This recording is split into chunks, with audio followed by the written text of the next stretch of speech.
All right, so I'm taking a brush and I'm cleaning all this out really good. So what I'm going to do is put some blue tape, 2 layers here, 2 layers here, and 2 layers here, meaning a piece and a piece on top of it. Now that's to make up the distance that the curve made, and it helps realign these two sides together when we get ready to cut this opposite or adjacent side. All right, so there's the tape, two pieces, 2 pieces, and 2 pieces. Now I'll put the other piece back on here, the offcut, and tape this together.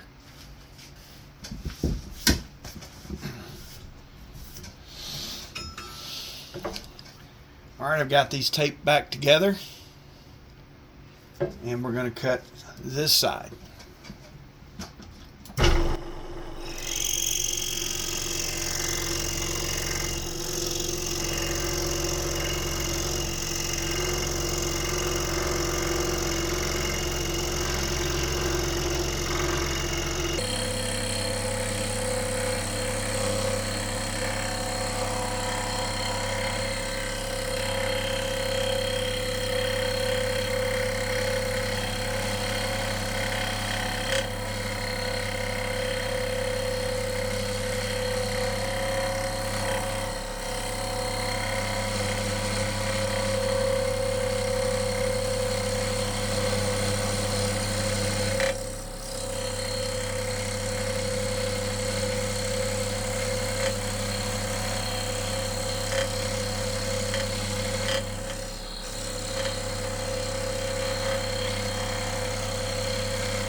I want to mention that took about 16 minutes. Now that was, I guess, from the first, cutting the holes, the through cuts, cutting the first side, taking it apart, cleaning it, putting the tape on, retaping it together, and then cutting the other side. So multiply that by 4. So that would be 32, an hour and 4 minutes to do the whole thing.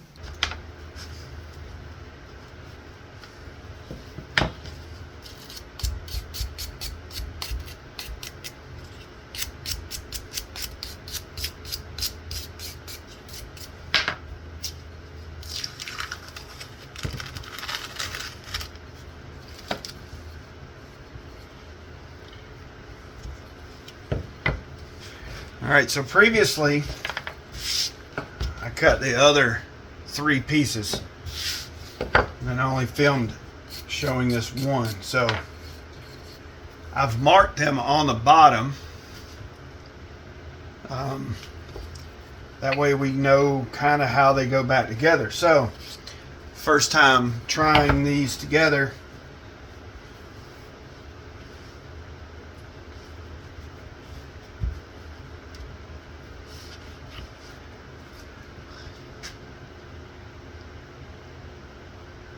Doesn't quite match up. But if you move it around,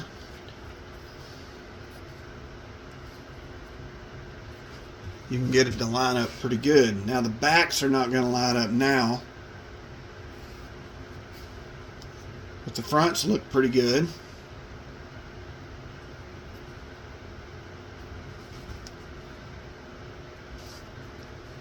Let's see, I line that up as best as possible.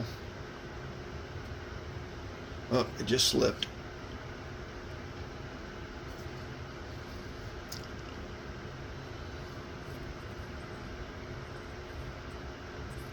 So these two match.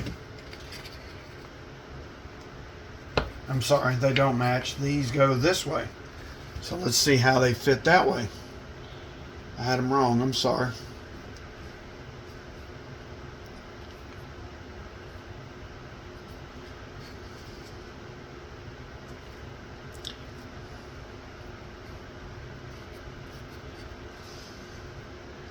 That fits a little bit better, even though there's the mark. There's the mark lined up on the bottom, and you can see that's way off.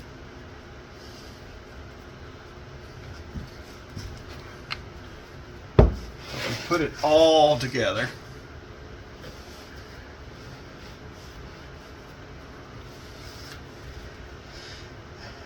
I will say it's not that bad, honestly, considering you are cutting four different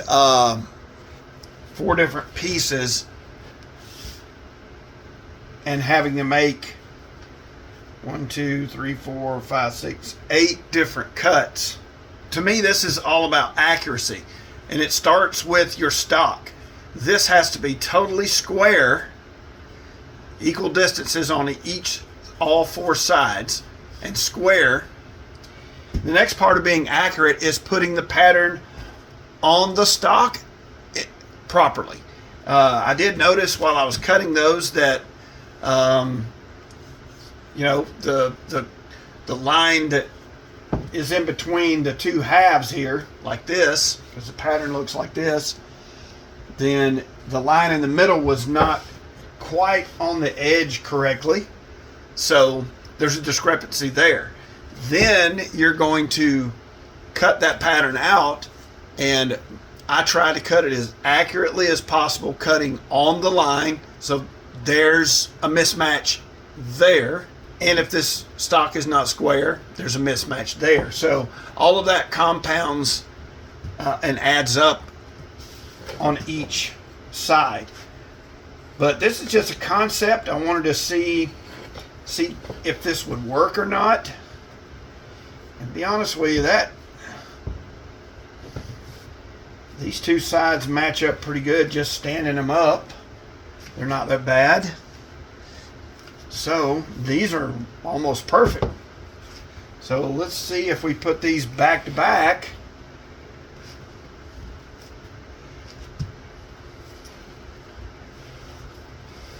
Well, that, folks, is even better. I think once you glue this together,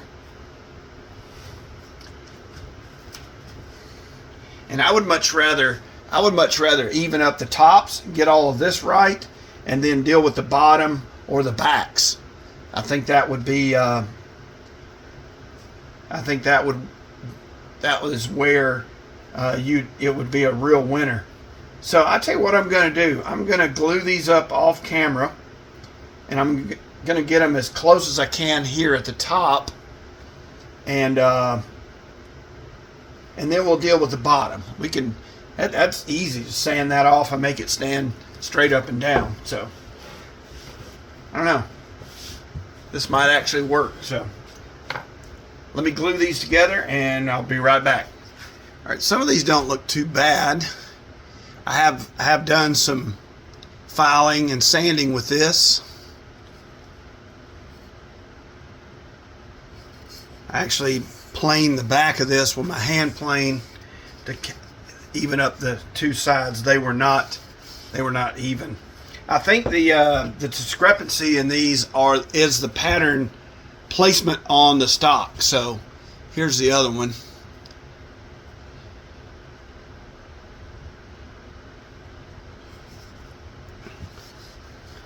But putting them together, if you line up the bottom, the top is not quite where it needs to be. As you can see there.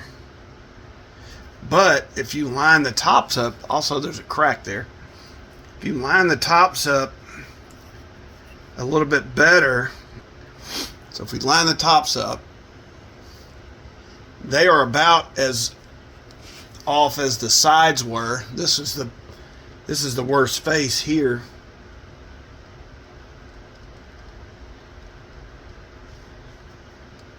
See, there's a crack at the bottom here, but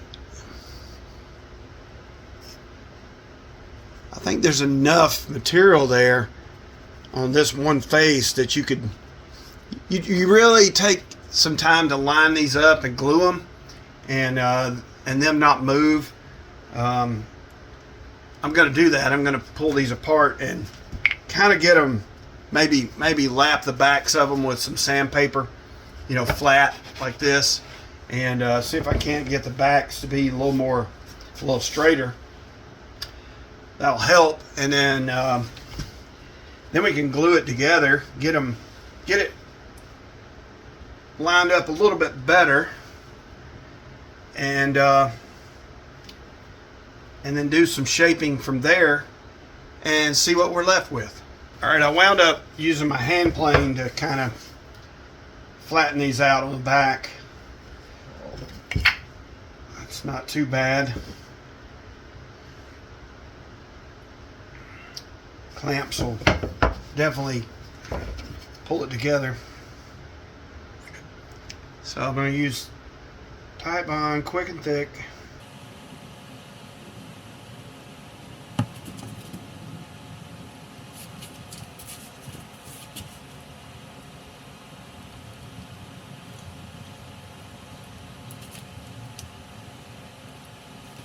Honestly, this middle piece needs to be removed. That's just a byproduct of the pattern, and it's kind of repeat, I guess.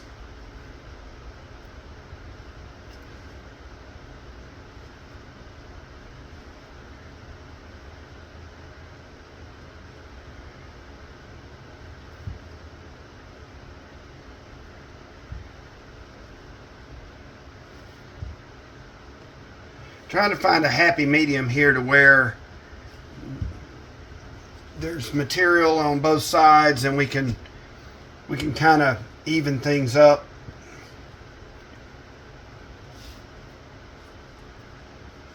I'd rather have a mismatch on the base down here than up here at the top. This is much easier to deal with on these flats.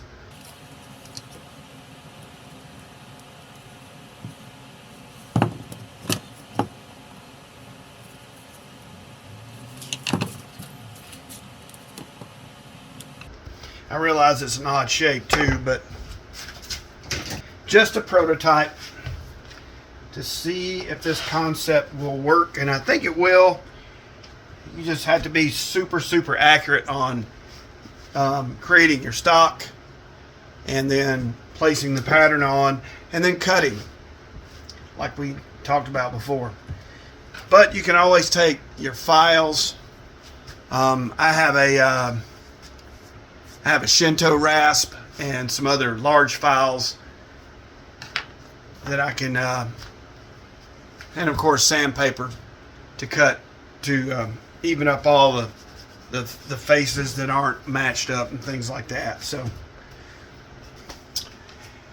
alrighty, I glued this up and lined it up as best as possible. And I used a Shinto shave, which has got a really rough side This is the rough side here. This is the not so rough. And I use a flat file, a square file, and the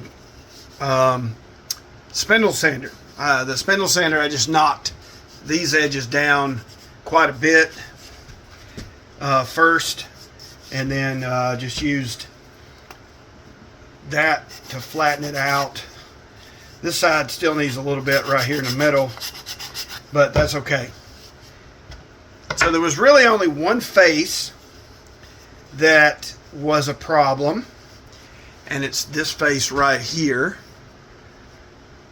Let's see if I can get that to show up. You can still kind of see it, but compare that to these other faces. The top looks really good.